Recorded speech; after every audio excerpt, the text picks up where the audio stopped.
Bonjour et bienvenue dans cette émission où je prie pour toi. Et la Bible déclare que à chaque jour, Dieu renouvelle sa bonté dans nos vies. Je crois fermement, toi qui me suis ce matin, Dieu va renouveler quelque chose dans ta vie.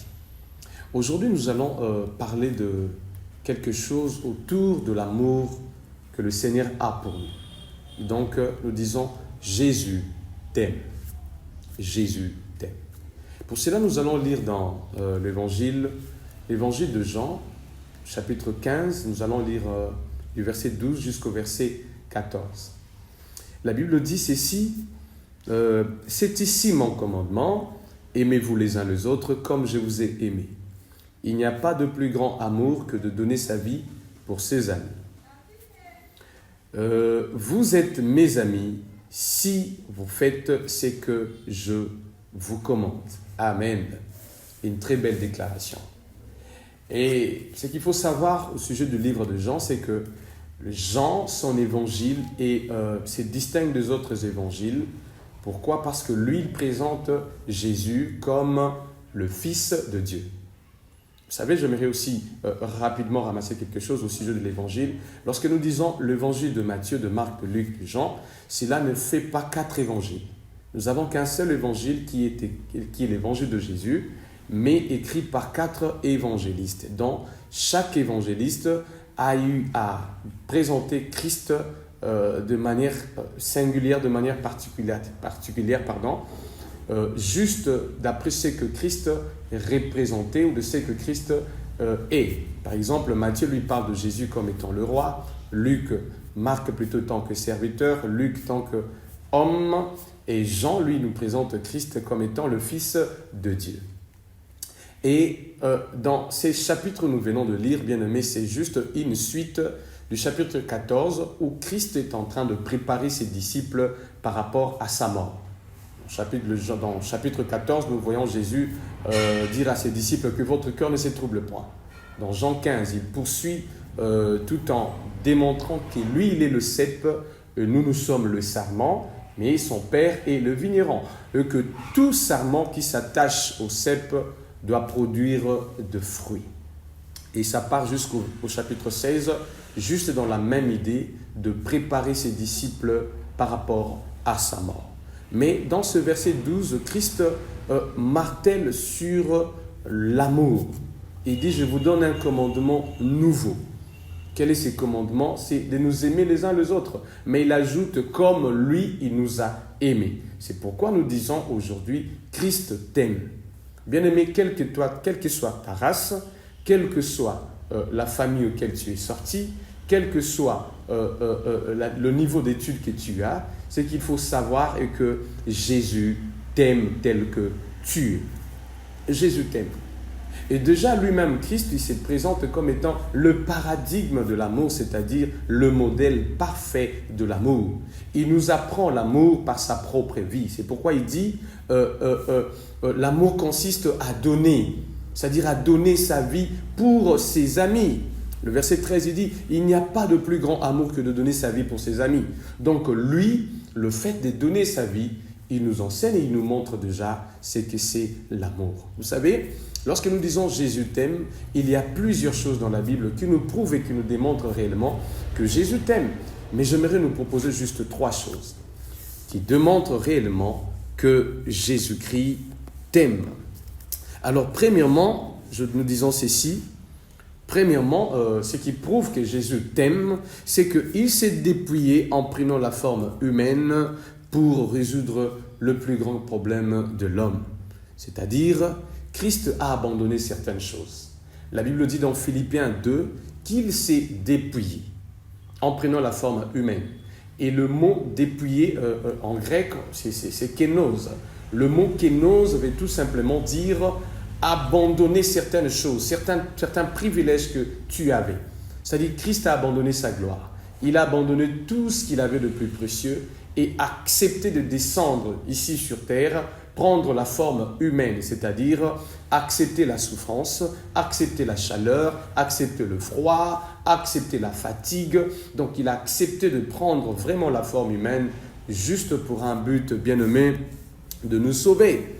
juste pour un but de résoudre le plus grand problème de l'homme. Et le plus grand problème de l'homme, bien aimé, c'est qu'il faut savoir que ce n'est pas le manger. Le plus grand problème de l'homme, ce n'est pas le boire, ce n'est pas le mariage, mais le plus grand problème de l'homme, c'est le problème du péché. Je parle du péché au singulier comme étant la nature adamique que nous héritons.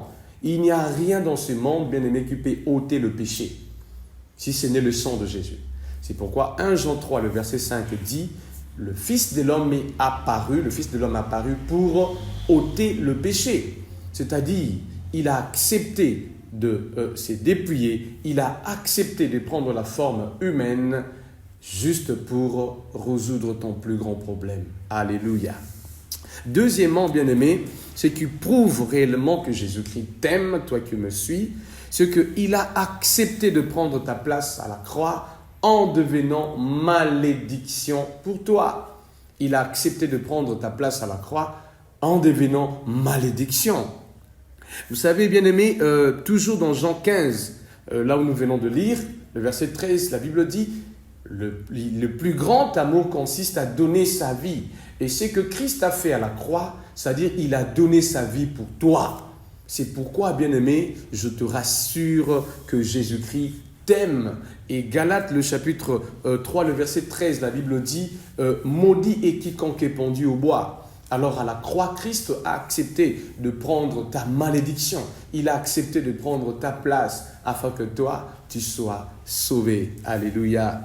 Et troisièmement, bien-aimé, la troisième des choses qui nous prouve réellement que Jésus-Christ t'aime, c'est qu'il t'a ouvert le chemin de la vie. Il t'a ouvert le chemin de la vie.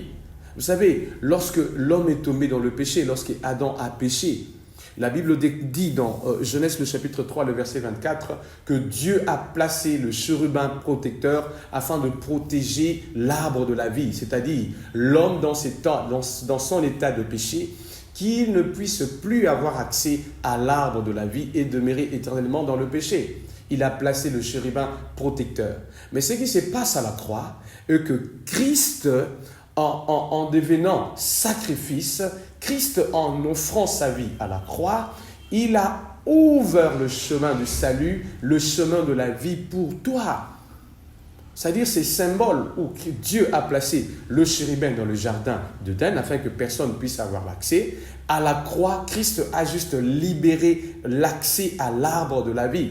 C'est pourquoi la Bible dit, après la mort, il y a une vie. C'est-à-dire aujourd'hui, il faut toujours croire en cette espérance qu'un jour Christ viendra dans sa gloire pour nous prendre afin d'avoir la vie éternelle. Et si aujourd'hui on parle de la vie éternelle, si aujourd'hui on parle du salut, c'est parce que Christ a prouvé, c'est parce que Christ a accepté toutes ces choses, bien-aimés, juste pour que tu sois sauvé, juste pour te montrer réellement que Jésus t'aime. C'est pourquoi, si je te le dis ce matin, ne doute pas de l'amour du Seigneur. Crois seulement. Du reste de son amour, c'est un amour inconditionnel. Il ne tient pas compte de nos maladresses. Il ne tient pas compte de notre état. Il nous a aimés tels que nous sommes. Et ce matin aussi, crois que Christ t'a aimé tel que tu es. Tu lui appartiens et tu es précieux à ses yeux. Alors je me reprie pour toi. Toi qui n'as plus l'amour du Seigneur dans ton cœur. Toi qui ne crois plus en l'amour de Jésus. Toi qui s'est laissé duper par l'abouillement du péché de ce monde. J'aimerais te dire que Christ t'aime. C'est pourquoi, prie avec moi là où tu es.